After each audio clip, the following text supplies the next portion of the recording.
Abracadabra, numati kayo agpuya, maawanan kayo iti kwarta. Ang ibig sabihin, kumusta? Bonjour Laguna!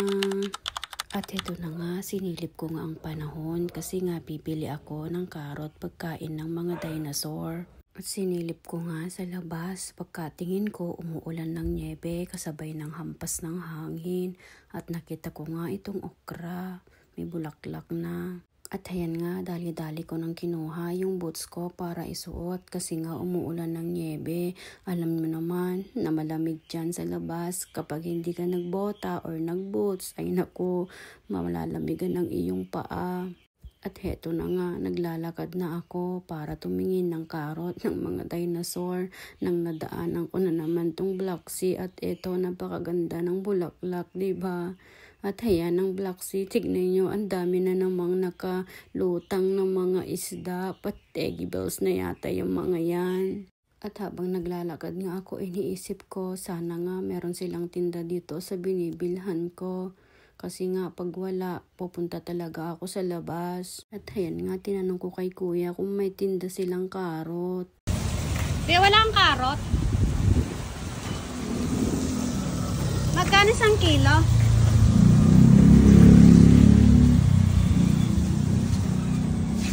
Ang ending, hindi rin naman ako bumili kasi nga mahal. Tapos umuwi na ako at nakita ko nga sa Ate Gracie na nagwawalis sa harapan nila. At meron siyang sinabi sa akin na bibilhan daw mura doon sa kanluran.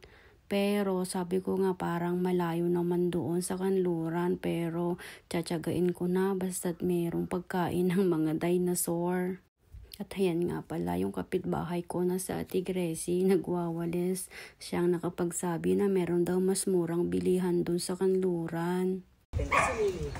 Meron po. Daya, pa nagbirbir. At tinanong din ako ni kuya kung ano yung dala ko. Sabi ko naman naghahanap ako ng pagkain ng mga dinosaur na karot.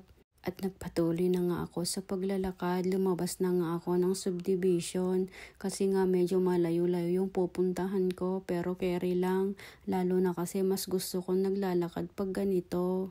Fast forward nga, nakarating na nga ako dito sa kanluran at tama nga yung sabi ng kapitbahay ko na sa Ate Gracie, mura nga lang dito kasi ang karot dito ay 150 per kilo, samantalang sa pinagtanungan ko kanina 220. O diba, ang laki ng gap nila, sayang din kasi yon. At bumili nga ako dyan ng 300 pesos at marami na yung pagkain ng mga dinosaur.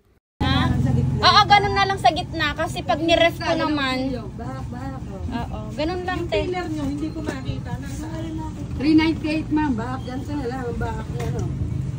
Bale, 398 ang bayad ng karot, pero carry bells lang kasi mura lang naman siya kesa naman sa 220, diba? At tinanong nga nila kung saan ko daw gagamitin yung karot. Sabi ko nga sa kanila ay pagkain ng mga dinosaur. Nagtaka nga sila at kumakain daw sila ng fresh na karot. Sabi ko ayan kasi yung pinaka-treats nila. Bumili din ako ng sayote, sitaw, para sa ganun may kasama naman yung karot nila. At tinanong ko rin kung magkano ang kalabasan nila, ay sabi nila ay 70 daw per kilo. Mas mura dun sa binibilhan ko, 38 per kilo lang. Pagkabili ko nga ay umuwi na rin ako kasi nga umuulan ng niebe. At nandito nga ako, naglakad ako dito, nakita ko pa yung payatas, tignan nyo naman. Naglakad din ako dito sa bukid, ayan, nag-shortcut lang kasi ako. Ang main road kasi ay medyo malayo, kaya dito na ako naglakad.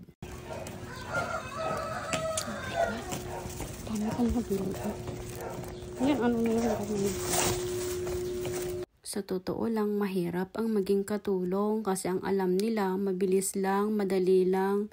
Pero sana maintindihan nyo naman ang hirap ng isang katulong at tignan nyo naman naglalakad na nga ako dito pauwi sa aming bahay. At sana lang okay yung mga dinosaur ko, hindi nagbardagulan. At heto nga, nakarating na ako sa bahay at tuwan-tuwa nga ako sa nabili ko. Ang dami nga yan, tignan nyo oh. Medyo matagal na naman to na pagkain ng mga dinosaur kasi nga bibihira lang din naman akong lumabas kasi parang minsan every 3 weeks, every 2 weeks ako lumalabas. labas. Kaya kapag meron akong binibili, maramihan na talaga para hindi ako labas ng labas. Kasi nga alam nyo naman walang magbabantay sa mga dinosaur. Siya, sige na, hanggang dito na lang. Mercy.